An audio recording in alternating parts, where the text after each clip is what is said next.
Jaya Radha Madhava Kunja Bihari.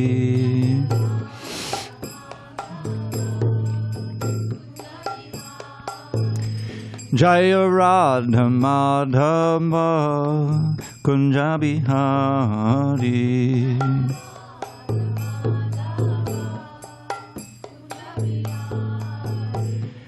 Gopi Janavallabha Girivaradhari.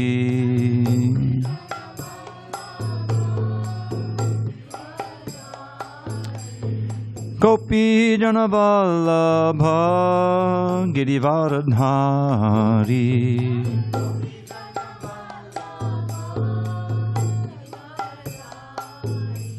Yashodanandana Bhajana Ranjana. Yashodanandana Bhajana Ranjana.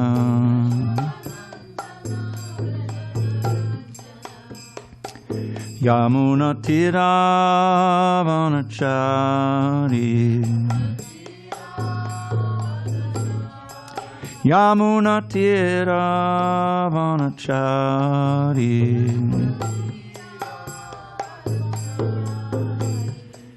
Hare Krishna, Hare Krishna, Krishna Krishna, Hare Hare, Hare Rama, Hare Rama, Rama Rama, Hare Hare.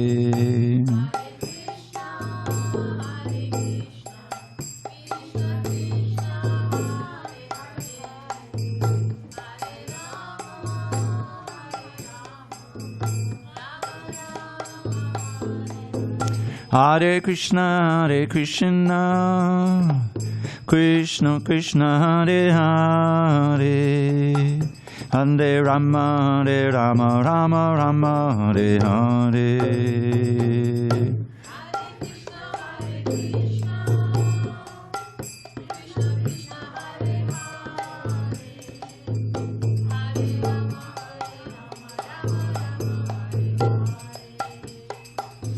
Hare Krishna, Hare Krishna, Krishna Krishna, Hare Hare, Hare Rama, Hare Rama, Rama Rama, Hare Hare.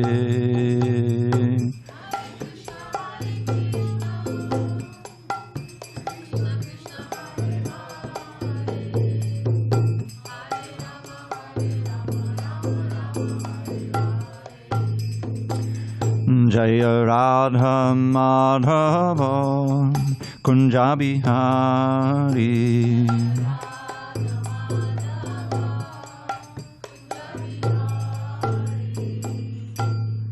Jaya Vishnupad Paramahansa Bhadravajrakacharya Ashtottara Shri Srimad Divine Grace Srila A.C. Bhaktivedanta Swami Prabhupada Ki Jai.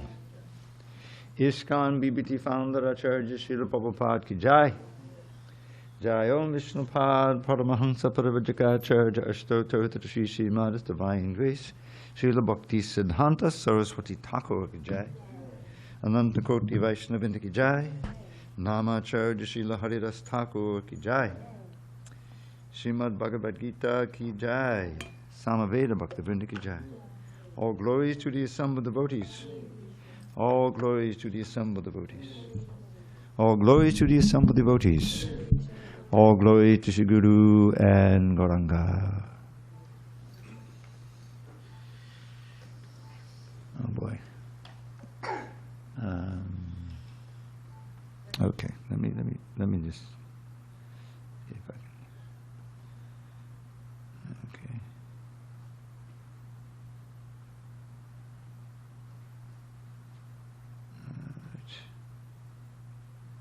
There we go. That's what I need. Sorry about that. Okay.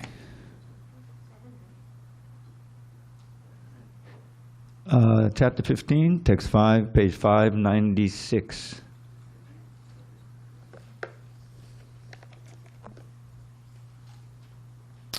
Om Namo Bhagavate Vasudevaya. Om Namo Bhagavate Vasudevaya. Om Namo Bhagavate Vasudevaya. Okay. On this 29th day of December 2025 in San Diego, we're reading from Srimad Bhagavad Gita as it is, translation and commentary by His Divine Grace A.C. Bhaktivedanta Swami Prabhupada. And we are in chapter 15 entitled The Yoga of the Supreme Person. Text number 5, page 596. Nirmana, Moha, Jitasanga, Dosha, Adhyatma, Nitya, Vinivritta, Kama, Dvandvair, Vimukta, Sukha, Dukkha, Sangyar, Gachanti, Amudha, Padam, Avyayam Tat,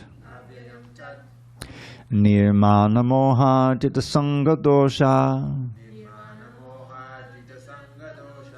Adhyatma Nitya Vinavritta Kama, Dvandva Vimukta Sukha Dukkha Sangyar, Gachancha Mudha Padamavyayam Tat, Nirmana Moha Jitasanga Dosha, Adhyatma Nitya Vinavritta Kama, Dvandva Vimukta Sukha Dukkha Sangyar,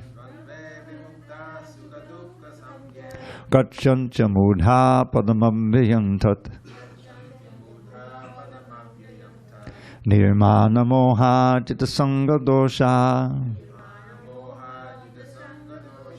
Adhyatma Nitya Vinavritta Kama, Dvandva Vimukta Sukha Dukkha Sangyar, Gachancha Mudha Padamavyayam Tat. Go ahead, Babu. You don't know you need the mic for this. Nirmana Moha Jitasanga Dosha, Adhyatma Nitya Vinavritta Kama, Gachancha Sukha Dukkha Sangyar, Gachancha Mudha Padamavyayam Tat. Tapas. Nirmana Moha Jitasanga Dosha, Adhyatma Nitya Vinavritta Kama, Dvandva Vimukta Sukha Dukkha Sangyar, Gachancha Mudha Padamavyayam Tat. Babu, you want to try? Not tonight. Luis, you're on.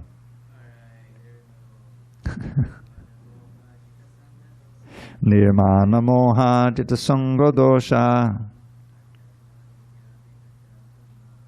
Adhyatma Nitya Vinavritta Kama, Dvandva Vimukta Sukha Dukkha Sangyar, Gachancha Mudha Padamavyayam Tat.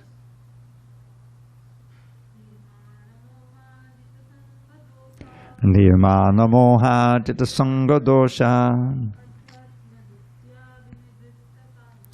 Adhyatma Nitya Vinavritta Kama, Dvandva Vimukta Sukha Dukkha Sangyar, Gachancha Mudha Padamavyayam Tat. Nirmana Moha Jitasanga Dosha, Adhyatma Nitya Vinavritta Kama, Dvandva Vimukta Sukha Dukkha Sangyar, Gacchantya mudha padamam vihang tat. Did you want to try?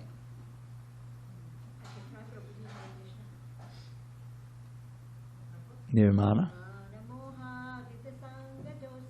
Nirmana moha jita sanga dosha.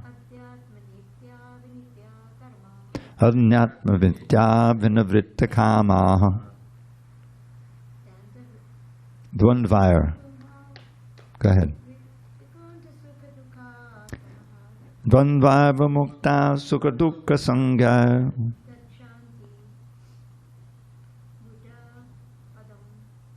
Abhyayam. Okay. Gacchantya mudha padamam viyanta. No one online? Who is it? Nirmana moha chitta sanga dosha. Nirmana moha chitta sanga dosha. Adhyatma nitya vinivritta kamaha. Adhyatma nitya vinavritta kamaha. Dvandvaiva mukta sukha dukkha sangha. Dvandvaiva mukta sukha dukkha sangha. Gacchantya mudha padamavyayam tat. Gacchantya mudha padamam vihang tat. Just one note, Vanessa. Second line at the end. You see that? Kama. Kama. When it's a long A, it's not kamaha, but it's kamaha. Kamaha. Thank you. Yeah, and yeah, we encounter that a lot. Okay, word by word. Nihi, without mana, false prestige, mohaha, and illusion, jita, having conquered, sangha, of association, doshaha, the faults, adhyatma, in spiritual knowledge, nityaha, in eternity, vinavritta, disassociated, kamaha, from lust, dvandvaihi, from the dualities, vimuktaha, liberated, sukha dukkha, happiness and distress, sangyai, named, gachanti, attain, vimudaha, unbewildered, padam, situation, abhyayam, eternal, tat, that. Translation. Lord Krishna says to Arjuna, those who are free from false prestige, illusion, and false association, who understand the eternal, who are done with material lust, who are freed from the dualities of happiness and distress, and who, unbewildered, know how to surrender unto the Supreme Person, attain to that eternal kingdom. Purport. The surrendering process is described here very nicely. The first qualification is that one should not be deluded by pride. Because the conditioned soul is puffed up, thinking himself the lord of material nature, it is very difficult for him to surrender unto the Supreme Personality of Godhead. One should know by the cultivation of real knowledge that he is not the lord of material nature. The Supreme Personality of Godhead is the Lord. When one is free from delusion caused by pride, he can begin the process of surrender. For one who is always expecting some honor in this material world, it is not possible to surrender to the Supreme Person. Pride is due to illusion, for although one comes here, stays for a brief time, and then goes away, he has the foolish notion that he is the Lord of the world. He thus makes all things complicated, and he is always in trouble. The whole world moves under this impression. People are considering the land, this earth, to belong to human society. And they have divided the land under the false impression that they are the proprietors. One has to get out of this false notion that human society is the proprietor of this world. When one is freed from such a false notion, he becomes free from all the false associations caused by familial, social, and national affections. These faulty associations bind one to this material world. After this stage, one has to develop spiritual knowledge. One has to cultivate knowledge of what is actually his own and what is actually not his own. And when one has an understanding of things as they are, he becomes free from all dual conceptions, such as happiness and distress, pleasure and pain. He becomes full in knowledge. Then it is possible for him to surrender to the Supreme Personality of Godhead. Om Jnana Timarandasya Jnanandana Shalakaya Chakshu Unmilitam Mena Tasmai Shri Gurave Namaha. I was born in the darkest of ignorance, but my spiritual master Srila Prabhupada opened my eyes with the torchlight of knowledge. I offer my humble obeisance unto him and all members of Sri Parampara. So, this is a very, the chapter begins with this very illuminating analogy of this material world as an upside-down banyan tree. As Prabhupada said, his immortal phrase, a perverted reflection. So this indicates that whatever we see here, whatever we experience, has its original form, its perfect, pure form, in the spiritual world. For instance, an affection of a mother for child. This is Prabhupada said, the purest form of love in this world. It's completely selfless. The mother doesn't want anything from the child except that the child will be happy and healthy. Right? He's not expecting any payment or anything like that. So it's in a healthy state, assuming normal. It's completely selfless. But it's temporary. The child grows up, and then eventually grows away, may move away, call the mother once a month, or whatever. So that relationship is not eternal. In the spiritual world, Krishna's, the elder gopis, headed by Mother Yashoda, and all the cowherd men, headed by Nanda Maharaj, they all love Krishna. They don't know he's God. They don't want to know. And he doesn't want to let them know because it would ruin the relationship. When, he showed the universal form, his brother, and they had accused him of eating earth. Maybe he did eat earth. But he said they lied, and that if you want to really find out, just she said, okay, open your mouth. Let me see if you eat earth. So he opens his mouth. She sees the entire cosmic manifestation, all the three modes of nature. She even sees herself there with Krishna. Oh, I thought he was my little son. So Krishna sees that she's losing her maternal relation, so he covers against with Yoga Maya, and again, So Prabhupada says, okay, don't do it again. So this is the perfection, Goloka Vṛndāvana, where these rasas, these relations with Krishna, are there in their purity, and none of them know that he's God, really, because that would be all in reverence. So in this world, we try to imitate.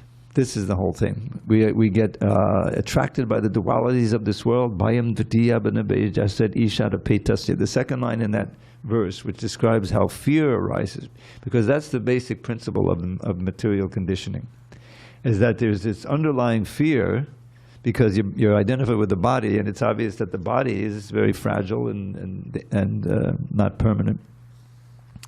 So there's all these fearful things, and it arises from our turning away from the Isha, from the Lord, and becoming absorbed in the so-called good and bad, pleasure and pain of this material world, the dualities.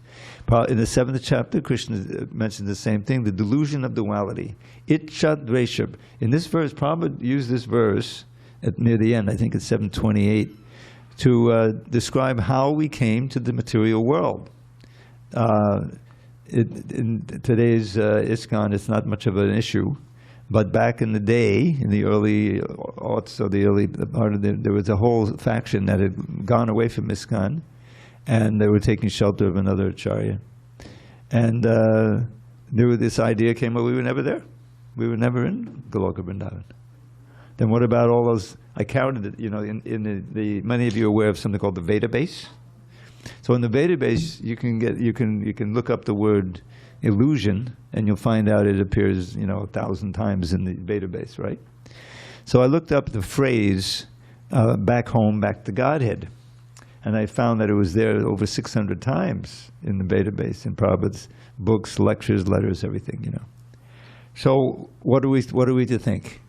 I mean, there's no welcome. Thank you. We're on page 596 and 97, text 5 of chapter 15. So there's no way of understanding that phrase without concluding that we were once there in our home in the spiritual world, right? So Prabhupada he explained it that way, that we were there, and just to give you a little history there, because this was a big issue at one point. In Australia, there was a devotee who later became the head of the Gurukul in Dallas. But he had been reading something, I think, in the Ishopanishad that seemed to quote Jiva Goswami saying that came from the Brahman effulgence or something like that. So he was preaching that and writing letters. So Madhudvish Prabhu, who was the Madhudvish Swami at the time, he was the GBC. So he wrote to Prabhupada, and that idea was becoming prominent in the Australian Yatra. And so he wanted to definitively find out from Prabhupada, can you please write something that will explain this idea, how we came from the spiritual world, you know? And Prabhupada did. I think he may have dictated it, because when it came out, it was nicely edited. And he attached it to a letter to Madhudvish Swami. And I remember getting that letter and finding the attachment. It's called the Crow and Tal fruit letter. Has anyone else heard this before, about the Crow and Tal letter? One may ask, well, what does that Crow and Tal have to do with that? So I'll just give a quick summary of this. So Prabhupada explained, there was one sentence at the beginning of this letter which kind of said it all, you know. Once we were with Krishna in his lila or sport. Not that just once we were in the Brahmajyoti and we came down, but we were in Krishna's lila in our own, you know, original form. But out somehow or other we came down. Well, how did that happen? So the rest of the letter describes how that happens. And he says that just as I described there, that somehow or other, because we have free will, the whole point is that, you know, Goloka Vṛndāvana makes sense. And all of this Leela makes sense if we are freely giving our love to Krishna. It's not, that's why this is an editing thing, you can think. You'll find the word used quite a few times in Prabhupada's books when he's describing the different rasas, you know, Shanta ras, Dasya ras, Sakya ras, Vatsalya ras, and Madhurya ras. So Dasya ras is like a foundational. That's present in all the rasas, right, except Shanta. And then, So Prabhupada would call it servitorship. You know, you have the English translation. Or he would sometimes call it servitude. But servitude, if you look up the word, is slavery. It's not voluntary service, it's slavery. Now Prabhupada, you know, sometimes you would find that, oh, I just want to be the slave of Krishna, like that, you know. But as soon as you say, I want to be the slave, it's not real slavery, because slaves don't want to be slaves, real slaves. It's painful. So I'm going through and systematically, as an editor, changing those servitudes to servitorships.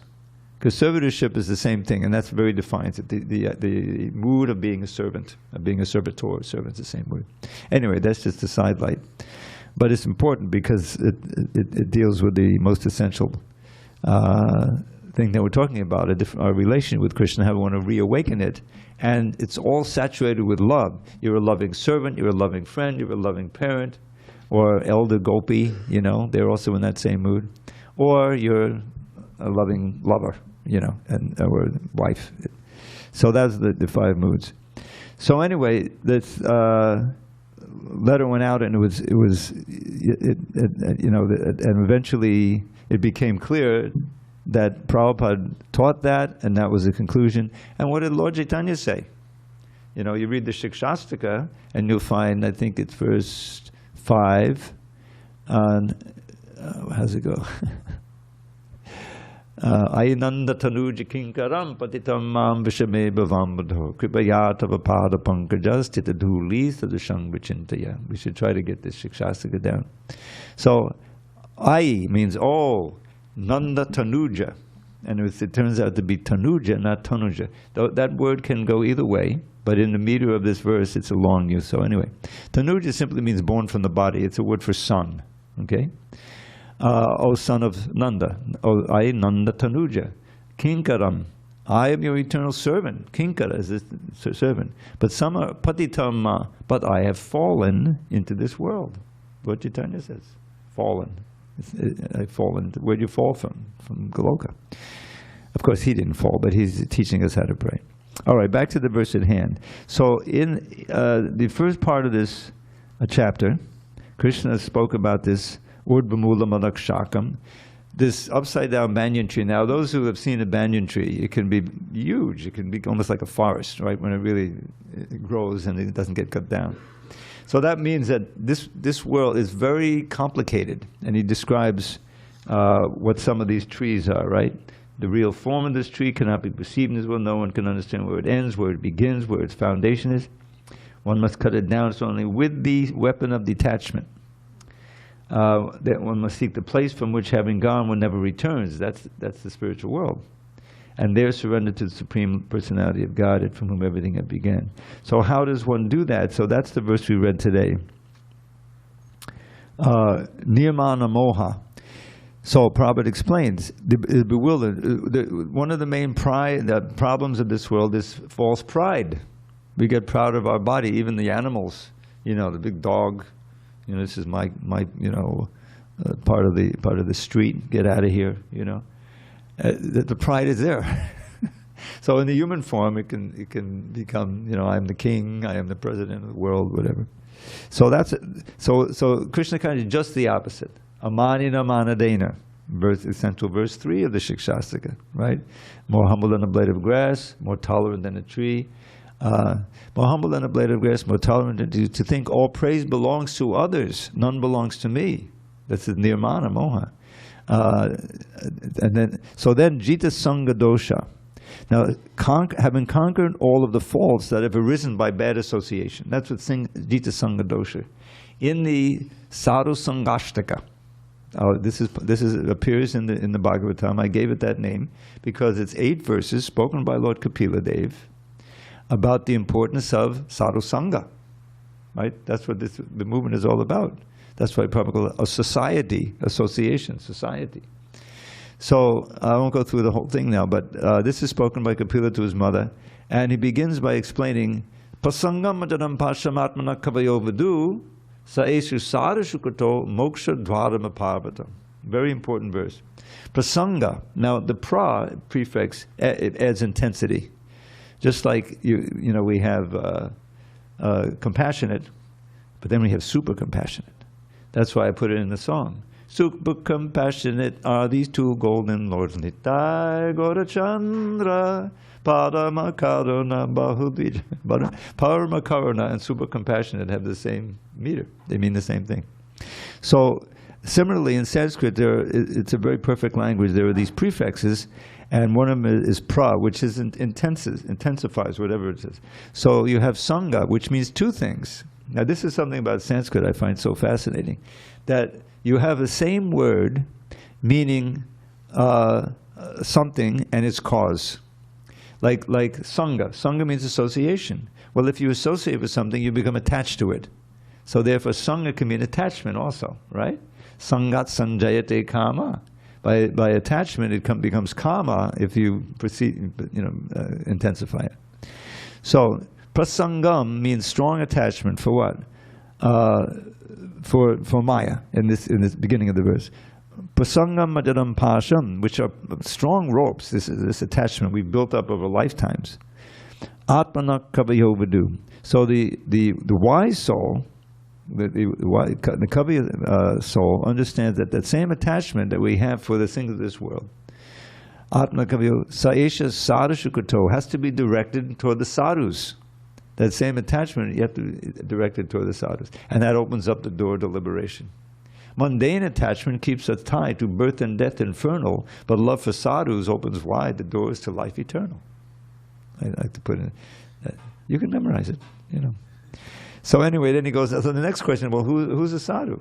And then comes the famous verse, Titikshava karunika suridakshava dehinam ajata shaktavak shanta sadhavak sadhabhushanam. Now when I hear that, I always think of Prahlad Maharaj, because he perfectly personifies. Tolerant, but also merciful. Because it's understood you're going to be preaching Krishna consciousness. Every book distributor knows you have to be tolerant. And you won't be able to do anything if you don't feel some compassion for the people you're trying to give them Krishna consciousness. So the tolerance and mercy, and Suridakshavadeyanam, the friend of all living entities. Prabhupada makes the point in his purport, not just human beings, but cows especially, and even insects, everything. Suridakshavadeya, ajata shatara. Because of that attitude, you have no enmity toward anyone. They have enmity to you, because in English it's understood, if someone is your enemy, then you become their enemy automatically. But in Krishna consciousness, no, you don't become their enemy. You feel sorry for them, compassionate. You're tolerant, you see. And because you have no enmity, and because you're tolerant and compassionate, you're very peaceful. You see? Jata Shatravak Shanta. Sadhavak Sadhabhushana. These are the ornaments, character ornaments of a sadhu. So one has to associate with them. And there's more characteristics. I won't go with the whole thing, but it's very illuminating. How did one get this way? Because that verse doesn't mention bhakti at all. It just gives you this list. Kapiladev speaking in the role of an incarnation. This is Lord Kapiladev, right?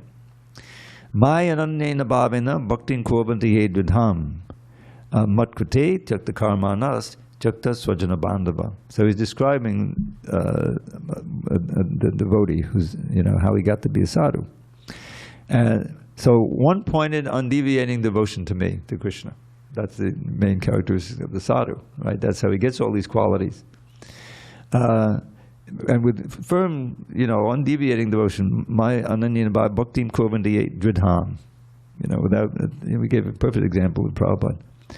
And then, so what's some of the results? Matkrate tyakta karmanas. For my sake, he'll give up any activity that's not in the realm of bhakti.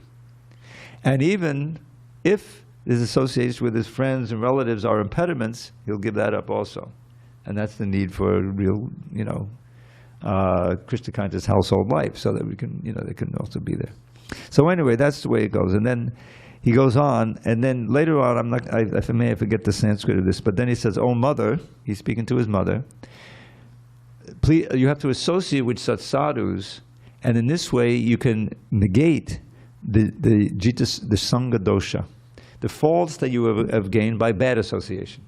See, because the whole thing is good association with sadhus, with devotees, will purify your heart of all of the bad habits and things that you've got from bad association. And then comes maybe the most famous verse, Satam prasangan mama virya sambido bhavanta ritkana rasayana krata tanjoshanarash apavarga vartmani shudharati bhakta anukramishiti. This is almost a description of the Krishna conscious movement, because he's talking about what's the result of associating with sadhus. Satam mama virya sambido. You'll hear about me. This is Kapiladev speaking as an acharya. You hear the wonderful pastimes and qualities. Mama virya sambido.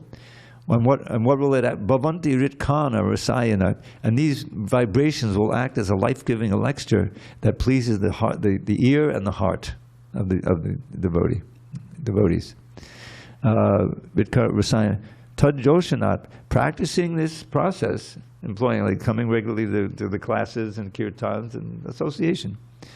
Tad employing this process, which is apavarga vartmani. Now this is a very nice analogy we could remember. Apavarga is a word that means the path of liberation. Vartmani, apavarga vartmani, the path of liberation. So what is this apavarga?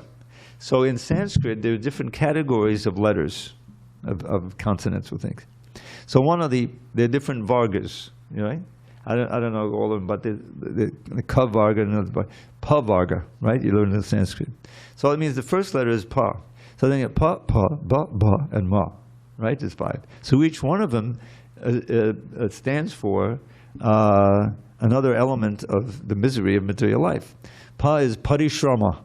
You've got to work very hard, the fight for living in this material world, right? And fighting so hard, sometimes that foam comes from the mouth. That's painila. So you have parishrama, painila, and then the B can be the bandha, this causes bondage, or bhyartata, which means frustration, because you're working so hard and you still can't meet the rent and the groceries, oh God. So that's frustration. And of course, then comes bhaya. You see, the BH is bhaya, fear, because you worked so hard and death is coming and the war is threatening and there's Trump. Oh my God, forgive me. The CIA is listening. Anyway, so then bhaya, and of course, finally M. What do you think that stands for? Mrityu. Death, after all of this. So that's the bondage of this material world, again and again, around and around different species.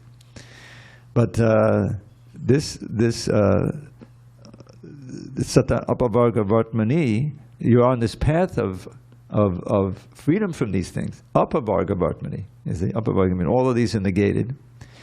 And then you get these benefits appear one after another. Shraddha, Ratir, Bhakti, Anukramishati. Anukramishati means step by step. Your faith is deepened. The more you associate, and what's the most important association we get? Harinam Sankirtan, hearing and chanting. You chant, I hear, I chant, you hear. This is it, this is it. So then, and then this is also part of it.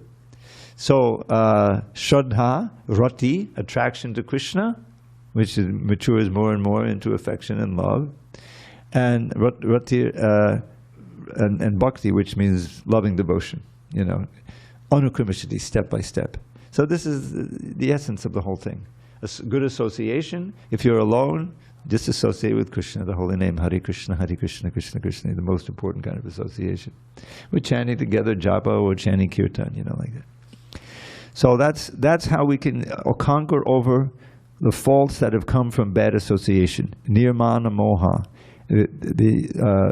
without the illusion of false prestige, you see, and conquering over the results of bad association with this process.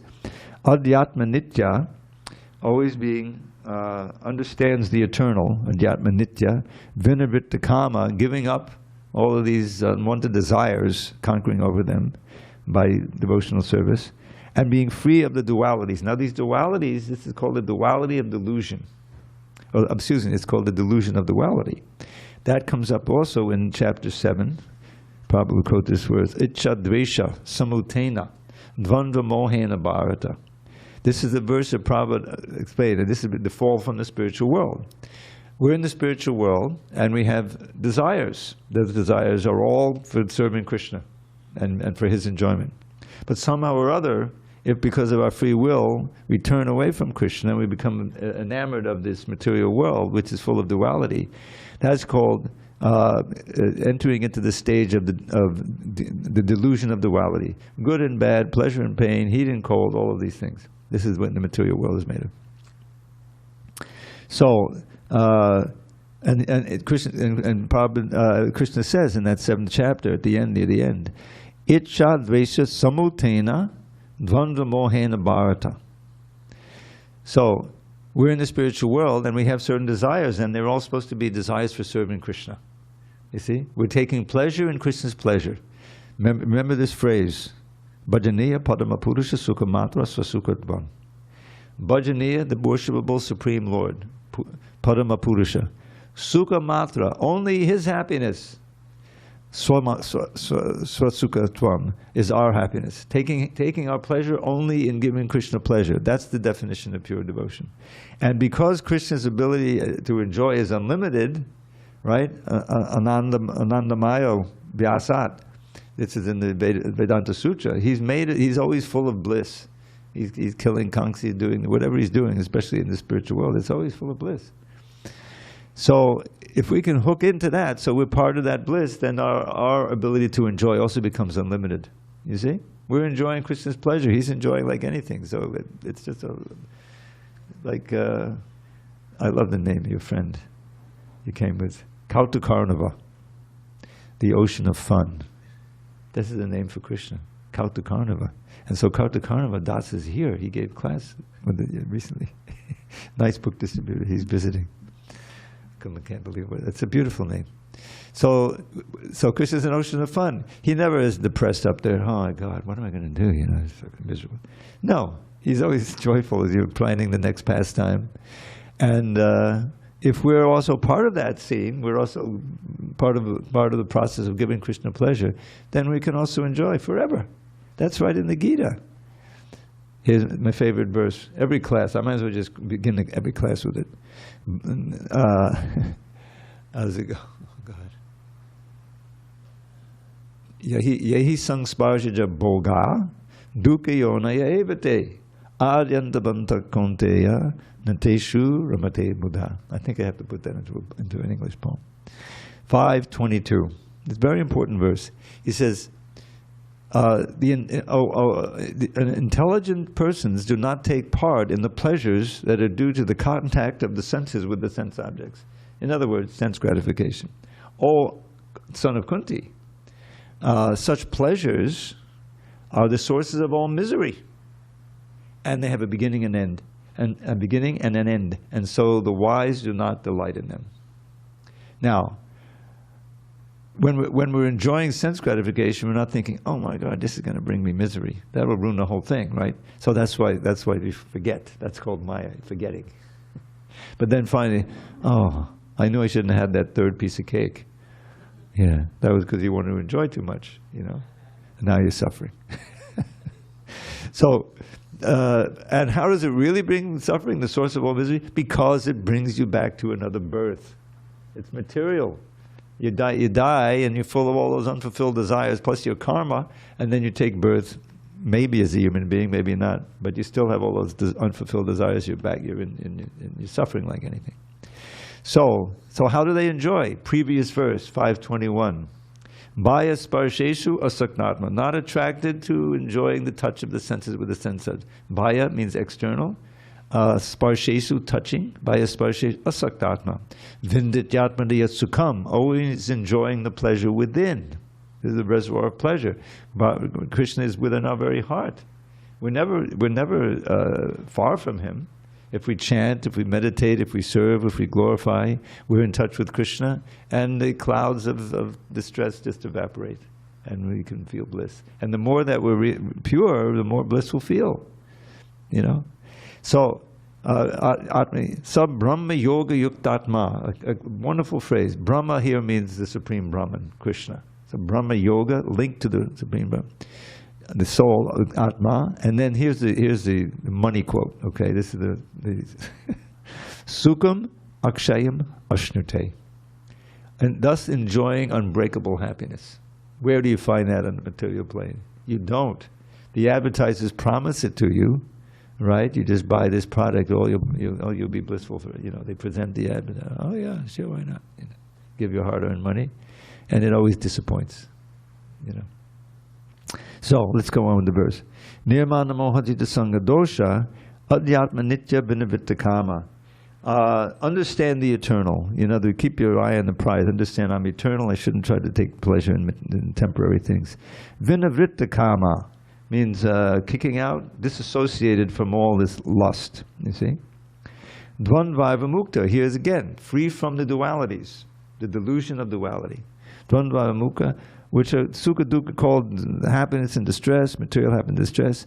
Such a soul, gachancha muda. Amuda means not a muda, not befooled anymore. He goes to the avyayam padam, the eternal abode. That's the spiritual world. So this is a very key verse. All right, we have time for at least one more. Okay, so this is one of the verses. I think there's maybe one more, where Krishna describes a little bit about the spiritual world. Next verse. Natal bhasayate suryo nashasanko napavakaha yadgadvanana vartante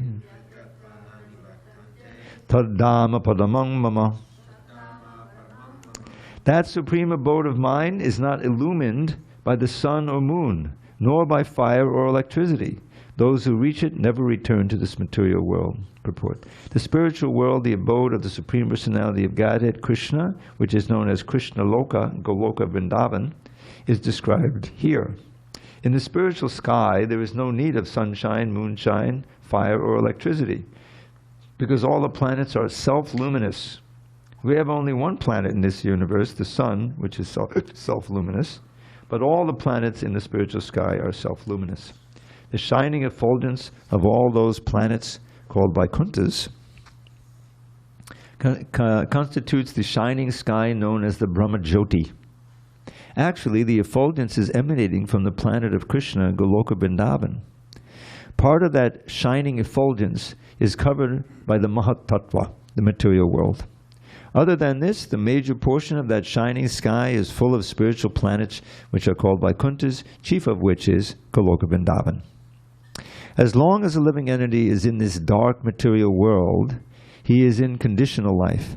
But as soon as he reaches the spiritual sky by cutting through the false, perverted tree of this material world, he becomes liberated. Then there is no chance of his coming back here. In his conditional life, the living entity considers himself to be the lord of this material world. But in his liberated state, he enters into the spiritual kingdom and becomes an associate of the Supreme Lord. There he enjoys eternal bliss, eternal life, and full knowledge. One should be captivated by this information. He should desire to transfer himself to that eternal world and extricate himself from this false reflection of reality. For one who is too much attached to this material world, it is very difficult to cut that attachment. But if he takes to Krishna consciousness, there is a chance of gradually becoming detached. One has to associate himself with devotees, those who are in Krishna consciousness. One should search out a society dedicated to Krishna consciousness and learn how to discharge devotional service. In this way, he can cut off his attachment to the material world. One cannot become detached from the attraction of the material world simply by dressing himself in saffron cloth. He must become attached to the devotional service of the Lord. Therefore, one should take it very seriously that devotional service is described, that devotional service as described in the 12th chapter is the only way to get out of this false representation of the real tree. In chapter 14, the contamination of all kinds of processes of material nature is described. Only devotional service is described as purely transcendental. The words Padamam Mama are very important here. Actually, every nook and corner is the property of the Supreme Lord, but the spiritual world is Padamam, full of 6 opulences. The Katha Upanishad 2.2.15 also confirms that in the spiritual world there is no need of sunshine, moonshine, or stars, natatta suryo bhati nachandra tarakam. For the whole spiritual sky is illuminated by the internal potency of the Supreme Lord. That supreme abode can be achieved only by surrender and by no other means. So, this is Srila Prabhupada explaining this wonderful verse that you don't get much detail here about the spiritual world. But this is why Prabhupada, he gave us the Brahma Samhita, wonderful Brahma Samhita, Goloka Vṛndāvana Bhuto, describing the spiritual world. There at the end of the Govinda prayers, you'll find wonderful 2-verse description of that spiritual world. Let's see if I can recall it. No one knows that verse. If I get the first word, I can remember it. Shriya Kanta Kanta Kapadama Purusha Kalpatadavo Dhruma Bhumish Chindama Naganamahi Toyamamatam Kataganam Natyam Gamanam Abhivangshi Priyasaki Chidanandam Jyoti Padamapitadasvajamapicha. So, Shriya Kanta, the beloveds, the word Kanta there means beloved. It's short in the Bengali is Kana, as we sing, Yashamati Nandana Bhajavan. The last word on that verse line is Kana, is beloved, the darling. Krishna is the darling of everyone. So, Shriya is plural for goddesses of fortune. So all the beloveds of Krishna there are goddesses of fortune. The gopis, like that. Shriya Kanta, Kanta, that's the male, and he's the beloved. Padama Purusha is the Supreme Personality of Godhead, Krishna. Then he says, Kalpatadavo Dhruma, all the trees there, desire trees. You can get perfectly ripe mangoes there, or you can get super ripe apples, some plums over here, whatever you want, So that's the desire tree. Druma, Kalpatadavo Druma, Bhumi's Chindamanagani. So the land is all Chintamani gems. It's not this dead earth here. Chintamani Ganamahi Toya Mamatam, all the water is nectar. Kata Ganam, nobody's just talking there. Everyone is singing. They're chanting verses, Kata Ganam, Natyam Gamanam. No one walks, they're all dancing. Vangshi Priyasaki, one could always hear that flute playing in the distance. Krishna's dear friend, the flute, Priyasaki. And Chidanandam Jyotir, everything is glowing with this blissful effulgence that you can taste. Asvajam apicha. So, one more verse like this. Sayatra chirabdi sravati surabhim justice mahan himesharak vyovan vatidinahiyatra pisamayak bade shvetad vipam tamaham hagologamitiham vidandaste santak chidipadadachara katipaye. So, in that land, there are these Surabhi cows flooding the world, the land in milk, you know. And not a second passes by there. There's no time going. It's the eternal present. Nobody gets old like that. And this let's see, Sayatra Chirabdi, an ocean of milk there from the cows. Sabdi Surabhi Byaksumhan Nameshari of Vradidinhayatra Abhisamayak Bhaje Shweta. I worship that white, you know, because of all the milk. Shweta Dvipam. Tamaham Goloka Vṛndāvana, known as Goloka, the planet of the cows, Goloka Vṛndāvana, and which is known only to a very pure soul, few pure souls on this world. It's understood. So that's Brahma's near the conclusion of his Brahma Samhita. But there we get so many wonderful details about the spiritual world, Chintamani Pakara Sadmasu. So the idea is that to become so absorbed in these vibrations, because just as with Krishna's name, we know that it's not different from him. If we're chanting nicely, we're hearing with great attention and devotion, then we're associating nicely with Krishna, becoming purified. Cheto Dharpana Marjanam.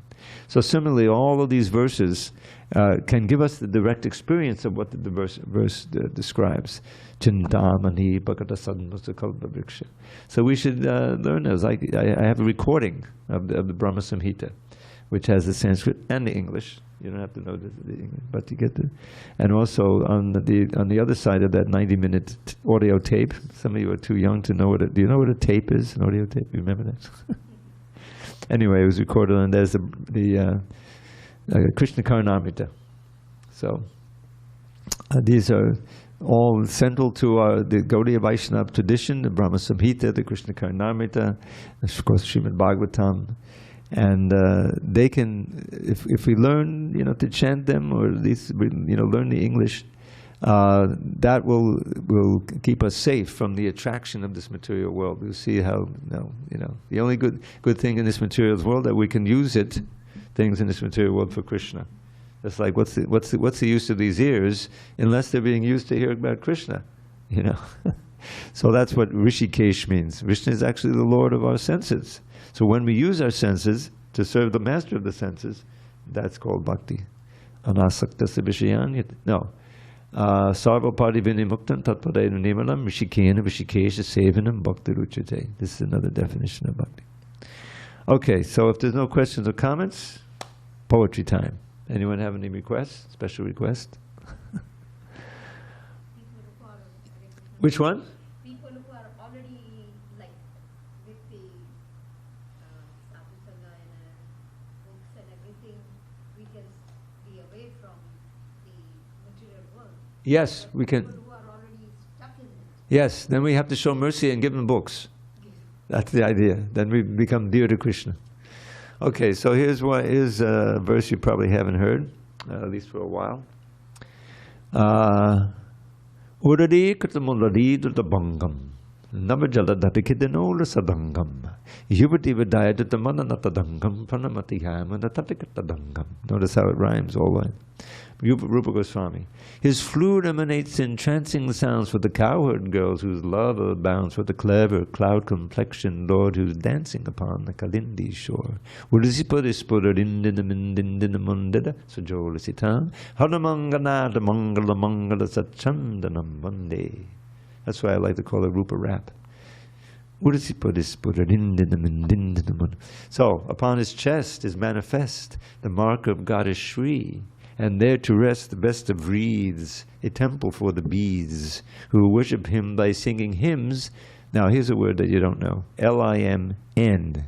L-I-M-B means a limb, but L-I-M-N means to describe. Rhymes with hymn. H-Y-M-N means a song, you know.